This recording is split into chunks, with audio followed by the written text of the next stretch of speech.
Russia അക്ഷരാർത്ഥത്തിൽ കത്തുകയാണ്. ദിവസങ്ങൾക്ക് മുമ്പാണ് റഷ്യയുടെ പ്രധാന ഇന്ധന ഡിപ്പോയിൽ യുക്രൈൻ ഡ്രോൺ ആക്രമണം നടത്തിയത്. ആക്രമണത്തിൽ കത്തിയ ഇന്ധന ഡിപ്പോയിൽ ദിവസങ്ങൾ പിന്നിട്ടിട്ടും തീ അണയ്ക്കാനായിട്ടില്ല.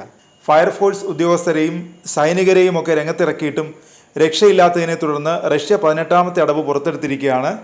ഇപ്പോൾ തീ അണയ്ക്കാൻ പുരോഹിതരെയാണ് റഷ്യ രംഗത്തിറക്കിയിരിക്കുന്നത്. കഴിഞ്ഞ ദിവസമായിരുന്നു ഓർത്തഡോക്സ് പുരോഹിതന്മാർ ഫയർ എഞ്ചിനുകൾക്ക് സമീപമെത്തി പ്രാർത്ഥനാ ചടങ്ങുകൾ നടത്തിയത്. മാത്രമല്ല, അഗ്നിശമന പ്രവർത്തകർക്ക് കൂടുതൽ ആത്മവിശ്വാസം പകരുന്ന തരത്തിൽ അവരുമായി സംസാരിക്കുകയും ചെയ്തു. പുരോഹിതർ അഗ്നിശമന പ്രവർത്തകരുമായി സംസാരിക്കുകയും അഗ്നിശമന ഉപകരണങ്ങളെ അനുഗ്രഹിക്കുകയും ചെയ്തതായി ഓൾഗോ ഡോൺസ് രൂപതാ വൃത്തങ്ങൾ റോയിറ്റേഴ്സിനോട് പറഞ്ഞു. മാത്രമല്ല, അഗ്നിബാധയ്ക്കെതിരായ ശകുനമായി കണക്കാക്കുന്ന അൺബേൺഡ് ബുഷിൻ്റെ വലിയൊരു ചിഹ്നവും അവർ കൊണ്ടുവന്നിരുന്നു. റോസ്റ്റോവ് മേഖലയിൽ പ്രോലെറ്റാർസ് എണ്ണ സംഭരണശാലയിലുണ്ടായ തീയണയ്ക്കാൻ 500-ലധികം അഗ്നിശമന പ്രവർത്തകരാണ് രംഗത്തുള്ളത്. 74 സംഭരണികളിൽ 20 എണ്ണത്തിൽ തീ പടർന്നിട്ടുണ്ട്. ഇന്ധന ഡിപ്പോ തകർക്കാനെത്തിയ യുക്രൈൻ്റെ 2 ഡ്രോണുകൾ ഓഗസ്റ്റ് 18-ന് വെടിവെച്ചിട്ടതായി ഗവർണർ വാസിലി ഗോലുബേവ് പറയുന്നുണ്ട്.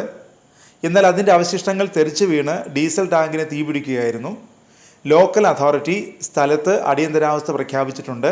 ആക്രമണവുമായി ബന്ധപ്പെട്ട് യുക്രൈൻ ഇതുവരെ പ്രതികരിച്ചിട്ടില്ല. എന്നാൽ 2022 ഫെബ്രുവരിയിൽ തുടങ്ങിയ റഷ്യൻ അധിനിവേശം തടയുന്നതിൻ്റെ ഭാഗമായി റഷ്യൻ എണ്ണ സംഭരണികൾ ലക്ഷ്യമാക്കിയുള്ള ആക്രമണങ്ങൾ യുക്രൈൻ ആരംഭിച്ചിട്ടുണ്ട്. റോസ്റ്റോവ് മേഖലയിലെ തന്നെ ഒരു S-300 വ്യോമ പ്രതിരോധ സംവിധാനം യുക്രൈൻ ബുധനാഴ്ച തകർത്തതായും റിപ്പോർട്ടുകളുണ്ട്. യുക്രൈൻ സൈന്യത്തിൻ്റെ വിവിധ വിഭാഗങ്ങളെ ഏകോപിപ്പിച്ചുകൊണ്ട് യുക്രൈൻ നേവിയാണ് ഈ ആക്രമണത്തിന് നേതൃത്വം നൽകിയത്. റഷ്യയുടെ വ്യോമ പ്രതിരോധ സംവിധാനത്തെ യുക്രൈൻ സൈന്യം ദുർബലപ്പെടുത്തിക്കൊണ്ടിരിക്കുകയാണെന്നും റിപ്പോർട്ടുകൾ പറയുന്നു. ശാന്തമായി കഴിയുന്ന യുക്രൈൻ നഗരങ്ങളിൽ വ്യോമാക്രമണങ്ങൾ നടത്തുന്നതിനും S-300 സംവിധാനങ്ങൾ ഉപയോഗിച്ചതായി യുക്രൈൻ ചൂണ്ടിക്കാണിക്കുന്നു. അതിനിടയിൽ മോസ്കോ നഗരത്തെ ആക്രമിക്കാനെത്തിയ യുക്രൈൻ ഡ്രോണുകളെ വെടിവെച്ചിട്ടതായി റഷ്യ അവകാശപ്പെടുന്നുണ്ട്. റഷ്യയുടെ കുർസ്ക് മേഖലയിൽ വലിയൊരു ഭൂവിഭാഗം ഇപ്പോഴും യുക്രൈൻ്റെ നിയന്ത്രണത്തിൽ തുടരുകയാണ്. 2ാം ലോക മഹായുദ്ധത്തിന് ശേഷം ഇതാദ്യമായാണ് റഷ്യൻ പ്രദേശങ്ങൾ ഒരു വിദേശ രാജ്യത്തിൻ്റെ അധീനതയിലാകുന്നത്.